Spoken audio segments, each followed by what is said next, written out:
телевизэн гадаад мэдээний хөтөлбөр эхэлж байна. Өчигдөр бид Их Британий ерөнхий сайд Кир Стармер албан тушаалаас огцорч магадгүй байгаа тухай мэдээлж байсан билээ.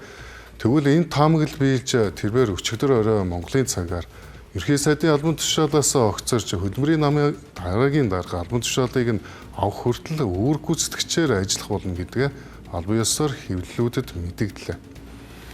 Ерөнхий сайдын инхүү суудлаа орхид хүргэсэн хамгийн гол түлхэгц нь өнгөрсөн 7 хоногт болсон парламентын нөхөн сонгуул боллоо. Манчестер хотын захирагч болсон Энди Бернхэм Английн баруун хойд хэсгийн Майкерфилд тойрогт үнэлэхгүй ялт байгуулж парламентын гишүүнээр иргэрсэн Стермерт ирэх дарамтыг дээдсэгт нь өргөсөн юм. Хөдөлмөрийн намын дэмжигчдийн дунд умардын хаан хэмээн алдаршсан Бернхэм нь цагаачлалын эсрэг барууны популист үзэлтэй Найжел Фаражийн удирддаг Reform UK намын өсөлтийг зогсоож чадах цорын ганц улс төр чимээ нам дотроо өндөгдөж ихсэн бөгөөд үнийгээ ч сонгуулийн ялтаараа баталсан байна. Ерөнхий сайдын огцрох мэдэгдлийн дараахан Энди Бернхэм намын даргын сунгаанд өрсөлдөхөөр албан ёсоор мэдэгдлээ. Хамгийн сонирхолтой нь түүний гол өрсөлдөгч болно гэж байсан эрүүл мэндийн сайд асан Вэс Стритийн өрсөлдөөнөөс нэрээ татаж Бернхэмийг бүрэн дэмжихээ X захим хуудасаараа дамжуулан зарсан байна.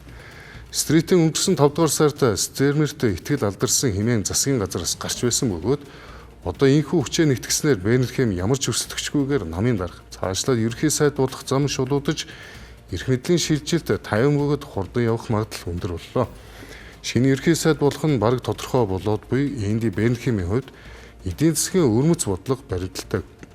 Тэрээр Манчестер хотыг хөгжүүлсэн туршлагатай тулгуурлан бизнес дэйлтэй социализм буюу манчестеризм хэмээх алсын харааг санал болгож байгаа бөгөөд эдийн засаг улс төрийн эрх мэдлийг Лондон хотоос орон нутг руу хүчтэй шилжүүлэх бодлого баримтлана гэж мэдэгдэж байна.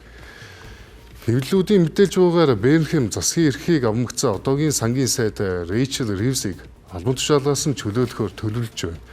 Учир нь Ривзийн халамжийн зардлыг танах бизнесийн татварыг нэмэгдүүлэх зэрэг хатуу бодлогууд нь Стермерийн уналтын нэг шалтгаан болсон гэж Бернхэмийн зөвлөхөд дүгнэж байна.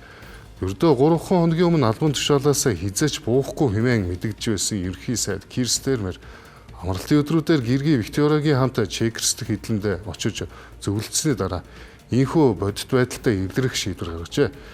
Тэрээр нулимс туслуулан хийсэн мэдэгдэлтэй 2029 оны сонгуульд намаа удирдан орох зөв хүн өөрийгөө биш гэдгийг хүлээн зөвшөөрсөн байна. Хөдөлмөрийн намын шинэ даргыг сонгох үйл явц 7 дугаар сарын 9-нд албан ёсоор эхлэх бөгөөд хэрвээ Энди Бернхэм парламентын 81 гишүүний дэмжлэгийг авсан цорын ганц нэр дэвшигч байж чадвал бүх гишүүдийн санал хураалт явуулах шаардлагагүйгээр шууд Их Британий ерөнхий сайдын сэнтийд залрах юм аа.